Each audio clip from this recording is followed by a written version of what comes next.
డబ్బు దొంగతనం చేసి పుట్టింటికి పంపుతున్న అనామికను వీడియో తీసి ధాన్యలక్ష్మికి చూపించిన స్వప్న. షాక్లో రాజ్, కళ్యాణ్, అపర్ణ ఇంకా ధాన్యలక్ష్మి. ఇంతకు ఏం జరిగింది? అసలు అనామిక డబ్బు దొంగతనం చేసింది ఎక్కడి నుంచి దొంగతనం చేసింది? మరి ఆ విషయం స్వప్న ఎలా తెలుసుకుంది, ఎలా నిరూపించింది? ఇదంతా కూడా వీడియోలో చూసి తెలుసుకునేద్దాం. బ్రహ్మముడి అప్కమింగ్ ఎపిసోడ్స్ లో ఏం జరగబోతుందో ముందుగా తెలుసుకోవాలి అనుకుంటే వీడియో లైక్ చేయండి, ఛానల్ ని సబ్స్క్రైబ్ చేసుకోండి, పక్కనే ఉన్న బెల్ సింబల్లో ఆల్ పై క్లిక్ చేయండి. ఇలా చేయడం వల్ల అందరికంటే ముందుగా చూడవచ్చు. మొత్తం మీరు చూసుకున్నట్లయితే ఇంకా ఏ రోజైతే రుద్రాని కావ్య దగ్గర నుంచి తాళాలు తీసుకొచ్చి 2 లక్షలు దొంగిలించిస్తుందో ఆ రోజే అనామిక అయితే తెలివితేటలుగా రుద్రాని తీసుకొచ్చిన తాళాలను మచ్చుకైతే సబ్బు మీద వేసుకుని చాలా జాగ్రత్తగా భద్రపరుచుకుంటుంది. మరుసటి రోజు ఉదయాన్నే ఇటు అనామిక, కళ్యాణ్ ఇద్దరు షాపింగ్కి వెళ్ళినప్పుడు తన తండ్రిని అక్కడికి రమ్మని ఆ సబ్బు ఇచ్చేసేసరికి మరుసటి రోజు ఉదయాన్నే స్వీట్స్, కొన్ని డ్రెస్సులు తీసుకొచ్చినట్టుగా సుబ్రహ్మణ్యం అయితే ఇంటికి వస్తాడు. ఇంకా అలా వచ్చి నీకెంతో ఇష్టమైన డ్రెస్ మీ అమ్మ పంపించిందంటూ ఒక కవర్ని అనామిక చేతిలో పెట్టేసరికి అందులోనే తాళాలైతే ఉంటాయి. స్వీట్లు అయితే అక్కడ అందరికీ ఇచ్చేస్తుంది, కానీ డ్రెస్ తీసుకుని తాళాలను అయితే చాలా జాగ్రత్తగా పెట్టుకుంటుంది. ఇంకా రోజు అందరూ ఆఫీస్కి వెళ్ళిపోయిన తర్వాత ఎవరి పనుల్లో వాళ్ళు పూర్తిగా నిమగ్నమయ్యి ఇంకా మధ్యాహ్నం సమయానికి అందరూ నిద్రపోతున్న సమయంలో అనామిక అయితే ఇదే సరైన సమయం. పెద్దత్తయ్య కూడా బయటికి వెళ్లారు. ఇప్పుడు లాకరు పెద్దత్తయ్య రూమ్లోనే కదా ఉంది. పెద్దత్తయ్య లేరు కాబట్టి లాకర్లోంచి ఎంత డబ్బు దొంగతనం చేసినా ఎటువంటి ఇబ్బంది ఉండదు. తాళాలు కావ్య చేతిలో ఉన్నాయి కాబట్టి కావ్య దొంగతనం చేసిందనుకుంటారు. అనుకుంటూ ఇంకా అనామిక అయితే జాయిగా కిందకి అపర్ణ గదిలోకి అయితే వస్తుంది. ఇంకా డోర్ ఓపెన్ చేసి లోపలికి వెళ్ళి లాకర్ అయితే ఓపెన్ చేసి డబ్బులు తీస్తూ ఉంటుంది. ఇంకా స్వప్నకైతే నిద్రలో ఉండగా దాహం వేసేసరికి రుద్రాణిని అయితే పిలుస్తుంది, కానీ రుద్రాణి అయితే పలకదు. ఇంకా తనకు దాహం వేసి జాయిగా మెట్లు దిగుతూ కిందకు వచ్చేసరికి అపర్ణ రూమ్ అయితే తీసుంటుంది. ఎందుకంటే స్వప్నకు తెలుసు అపర్ణ బయటికి వెళ్ళిందని. అత్తయ్య గారు లేరు కదా, ఆంటీ లేరు కదా, మరి రూమ్ తీసేసిందేంటి అనుకుంటూనే స్లోగా డోర్ ఓపెన్ చేస్తుంది. ఇంకా లోపల ఏదో చప్పుడు అవుతుందని జాయిగా చూసేసరికి ఇంకా అనామిక అయితే కట్టలు తీసి జాగ్రత్తగా వచ్చి పెట్టుకుంటూ ఉంటుంది. ఒక్కసారిగా స్వప్న అయితే షాక్ అయిపోతుంది. ఓహో, చేతివాటం ఇదన్నమాట. ఆ రోజు మా అత్త దొంగతనం చేసింది, ఈ రోజు ఇది దొంగతనం చేస్తుంది. రెడ్ హ్యాండెడ్గా పట్టిస్తేనే గాని ఆ ధాన్యలక్ష్మి నోరు మోయించలేము అనుకుంటూ ఇంకా వెంటనే తన చేతిలో ఉన్న ఫోన్తో అయితే వీడియో తీయడం మొదలు పెడుతుంది. ఇంకా లాకర్ ఓపెన్ చేయడం, డబ్బులు మొత్తం కౌంట్ చేసి తీసుకోవడం, మళ్ళీ లాకరు క్లోజ్ చేయడం, అదంతా సింగిల్ తాళం ఉండడంతో అంతా క్లియర్గా అయితే పడుతుంది. ఇంకా తను బయటకు వస్తుందనిపించుకునేసరికి గబగబా వంటగదిలోకి అయితే వెళ్ళిపోతుంది. ఇంకప్పుడే బయటకు వచ్చిన అనామిక తన తల్లికి ఫోన్ చేసి నాన్నను త్వరగా పంపించు మమ్మీ, పెద్దత్తయ్య కూడా లేరు, పెద్దత్తయ్య వస్తే ఇబ్బంది అవుతుంది, నేను వేరే పక్క వీధిలో ఉంటానని చెప్పాను. కానీ ఎందుకమ్మా పక్క వీధిలోకి, మీ వీధిలో చివర కాఫీ షాప్ ఉంటుంది కదా, అక్కడికి వచ్చేస్తాను, అక్కడ ఇచ్చేద్దుగా నేను చెప్పాను. కానీ సరే కాఫీ షాప్కి వచ్చేయండి, నేను ఒక పావు గంటలో బయలుదేరిపోతాను అంటూ అనామిక అయితే ఫోన్ మాట్లాడుతుంది. అదంతా కూడా స్వప్న వింటుంది.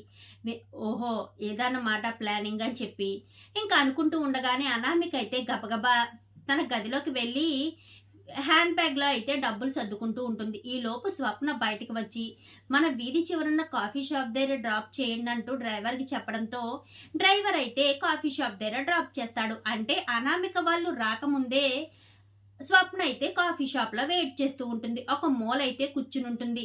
ఇంకా అనామిక తండ్రి రానే వస్తాడు. తర్వాత కూడా అనామిక వస్తుంది.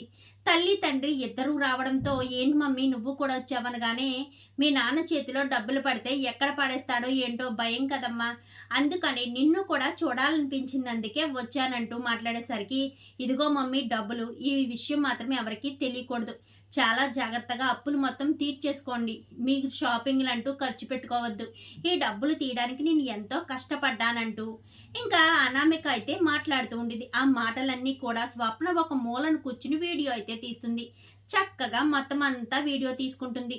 ఇంకా సుబ్రహ్మణ్యం వాళ్ళు అయితే వెళ్ళిపోతారు. అనామిక కూడా ఏం చేయకుండా సైలెంట్గా అయితే ఇంటికి వచ్చేస్తుంది. ఇంకా స్వప్న అదంతా వీడియో తీసుకుని జాయిగా ఇంటికైతే వస్తుంది. అసలు ఏం చేయాలనుకుంటారో చూద్దామని సైలెంట్గా ఉండిపోతుంది స్వప్న. ఇంకా రోజు సాయంత్రానికైతే అందరూ ఇక్కడికి వచ్చేస్తారు. స్వప్న ఒకసారి లాకర్కి తీస్తావా, నాకు అందులో కావాల్సిన కొన్ని ఐటమ్స్ ఉన్నాయి సారీ అనామిక, ఒకసారి లాకర్కి ఓపెన్ చేస్తావా, అందులో నాకు కావాల్సిన కొన్ని నగలున్నాయి తీసుకుంటాను అంటూ మాట్లాడేసరికి ఏం మాట్లాడుతుంది అక్క స్వప్న, అసలు లాకర్ తాళాలు తీయమని నా కోడల్ని అడగడం ఏంటి, నువ్వేమన్నా నా కోడలికి పెత్తనిచ్చివా, నా ఏం మాట్లాడుతుంది అక్క స్వప్న, లాకర్ తాళాలు ఓపెన్ చేయమని నా కోడల్ని అడగడం ఏంటి, నువ్వేమన్నా నా కోడల చేతికి ఇచ్చావా ఏంటి తాళాలు అంటూ మాట్లాడేసరికి ఏంటి స్వప్న అనామికని అడుగుతున్నావేంటి, మీ చెల్లిని కదా అడగాలి అని చెప్పాను కానీ, అవునా ఆంటీ, అయితే అనామిక దగ్గర తాళాలు లేవంటారా ఆంటీ అని చెప్పాను కానీ, అనామిక దగ్గర ఎలా ఉంటాయి, అయినా నా కోడల్ని ఎందుకు నువ్వు అలా అడుగుతున్నావు అని చెప్పనేసరికి, ఏ అనామిక నీ దగ్గర తాళాలు లేవా అని చెప్పాను కానీ, నా దగ్గర ఎందుకుంటాయి, నీకేమన్నా పిచ్చా ఏంటి, ఓహో నాకు పిచ్చి, సరే ఆంటీ ఒకసారి ఈ వీడియో చూడండి అంటూ ఇంక మాట్లాడేసరికి,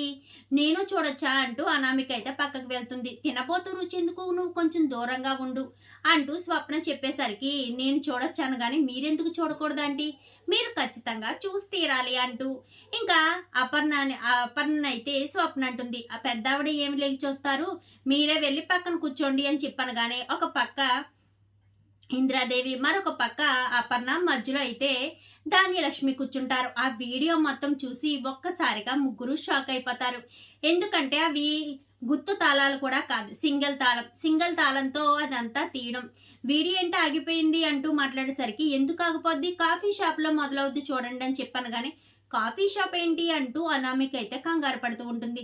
ఇంకా కాఫీ షాప్ దగ్గరికి రావడం, తన తల్లిదండ్రులకి డబ్బులు ఇవ్వడం మొత్తం అంతా కూడా రికార్డ్ చేసి చక్కగా కనిపించేసరికి ఇంకా ధాన్యలక్ష్మి అయితే, ఏంటి అనామిక ఏంటిదంతా అని చెప్పాను కానీ, ఏంటత్తయ్య ఏంటిది అని చెప్పనేసరికి, ఓహో ఈ వీడియో ఉన్నదేంటో నీకు తెలియదు కదా అంటూ, చూపించండి ఆంటీ, మీ కోడలు కూడా చూపించండి, చూసి తరిస్తుంది అంటూ స్వప్న చెప్పడంతో ధాన్యలక్ష్మి అయితే అనామికకు ఫోన్ ఇస్తుంది. ఆ ఫోన్లో ఉన్న రికార్డింగ్ అంతా చూసి ఒక్కసారిగా షాక్ అయిపోతుంది అనామిక. ఏంటి అనామిక ఏంటిదంతా అని చెప్పాను కానీ, అది అని చెప్పనేసరికి, ఏంటి అది ధాన్యలక్ష్మి అంటే, ఇంటి కోడలు ఎలాగైనా ఉంటుంది, నేను లేని సమయంలో నా గదిలోకి వచ్చి అంటే, ఓహో ఆ రోజు సబ్బు తీసుకున్నది కూడా అందుకేనా, ఇలా తాళాలు నీ చేతికి రావడంతో సబ్బు మీద వచ్చేసేసుకుని వెంటనే తీసుకొచ్చి నాకు ఇచ్చేసావన్నమాట అంటూ మాట్లాడేసరికి, ఏంటంటే ఏంటి మీరు అనేదని చెప్పాను కానీ, ఆ రోజు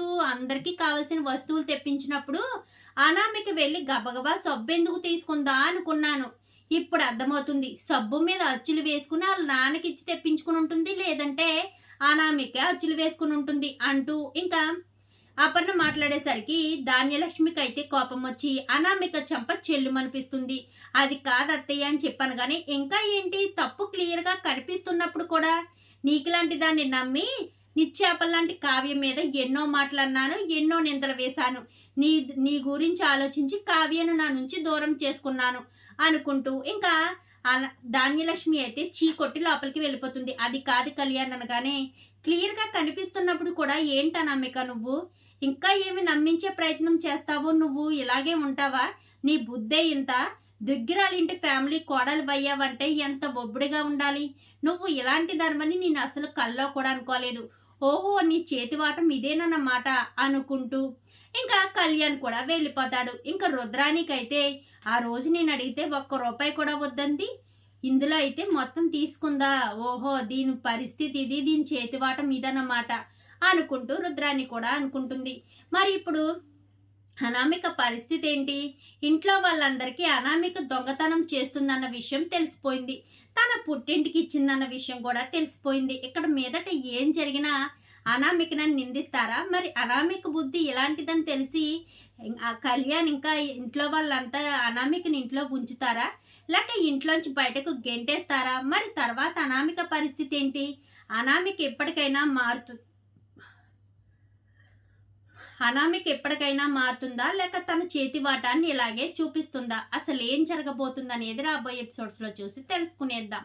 మా వీడియో కనుక మీకు నచ్చినట్లయితే వెంటనే లైక్ చేసి మా ఛానల్ని సబ్స్క్రైబ్ చేసుకుని పక్కనే ఉన్న బెల్ సింబల్లో ఆల్ పై క్లిక్ చేయండి. ఇలా చేయడం వల్ల అందరికంటే ముందుగా చూడవచ్చు.